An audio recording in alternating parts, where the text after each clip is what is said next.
Ma question est, est-ce que, à cause de la désobéissance d'Adam et Ève envers Dieu, le Seigneur a permis, en guise de châtiment, que le diable manipule depuis ce moment-là le cœur et obscurcisse l'intelligence de l'humanité? Et est-ce que cela a aussi donné lieu au voile qui enveloppe les nations, comme il est écrit dans Ésaïe 25, 7? De même, dans Matthieu 27, 51, lorsque notre Seigneur Jésus-Christ est mort, le voile du temple s'est déchiré. Sœur Maria Luisa, s'il vous plaît, pouvez-vous nous enseigner si tout cela a un lien entre eux? Au jardin d'Éden, le Seigneur a permis que le diable trompe Adam et Ève. Il y avait déjà eu une rébellion, comme le mentionne Ézéchiel, chapitre 28, qui parle de la vie du diable, de la biographie de Satan. Il y est dit que le diable s'est rebellé contre Dieu avec ses milliers d'anges et que Dieu les a chassés de sa présence, les envoyant sur terre pour y habiter. Puis Dieu a créé l'homme et la femme, et quand Adam et Ève sont apparus, le diable était déjà là, vivant aussi sur la planète Terre. Dieu a permis que l'homme soit trompé. Pourquoi?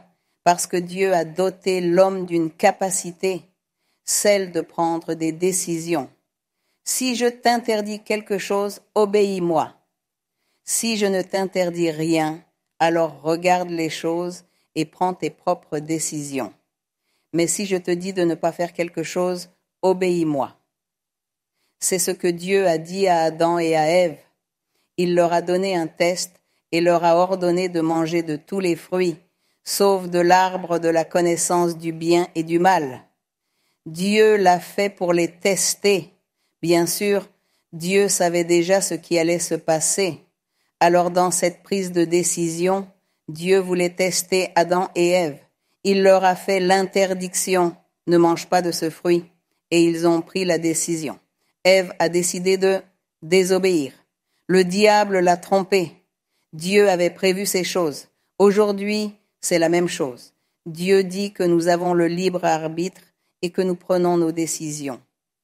Mais dans beaucoup de ces décisions, Dieu est avec nous et semble nous enseigner, nous guider, nous inciter à prendre de bonnes décisions et à bien faire les choses. Parce que en plus nous prions et lui disons « Seigneur, aide-moi à prendre une bonne décision ». Alors Dieu nous aide. En ce qui concerne le voile, c'est différent. Le voile, quand il est dit dans Matthieu que le Seigneur Jésus-Christ sur la croix du Calvaire, après sa mort, le voile du temple s'est déchiré. Souvenons-nous qu'à Jérusalem, il y avait un temple que le roi Hérode avait construit pour les Juifs.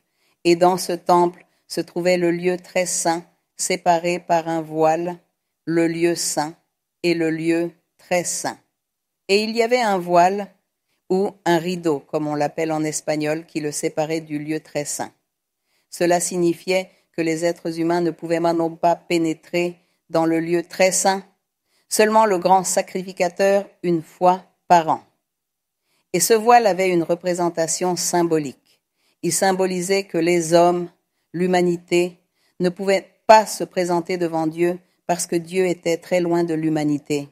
Dieu ne se manifestait qu'à travers le prêtre ou les prophètes, mais pour le reste, il ne se manifestait pas au peuple en général parce qu'il y avait ce voile qui séparait l'homme de Dieu.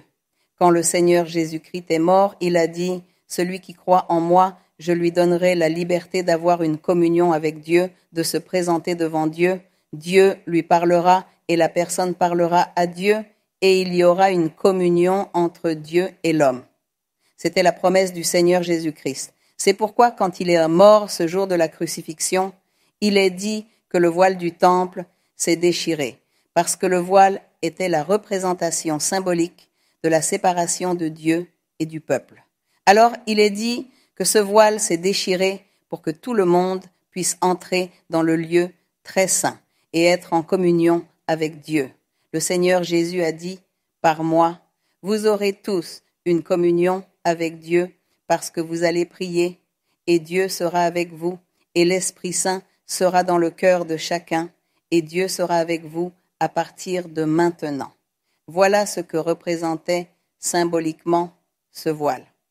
C'est ce qu'il représentait, que le Seigneur a donné aux êtres humains un accès libre à Dieu pour être en communion. Et c'est pourquoi aujourd'hui, nous jouissons de cette communion avec Dieu parce que nous prions, nous lui parlons et il nous parle par prophétie, en rêve, en vision. Il se manifeste en faisant des miracles, des guérisons. Quelle belle communion nous pouvons avoir avec notre Dieu.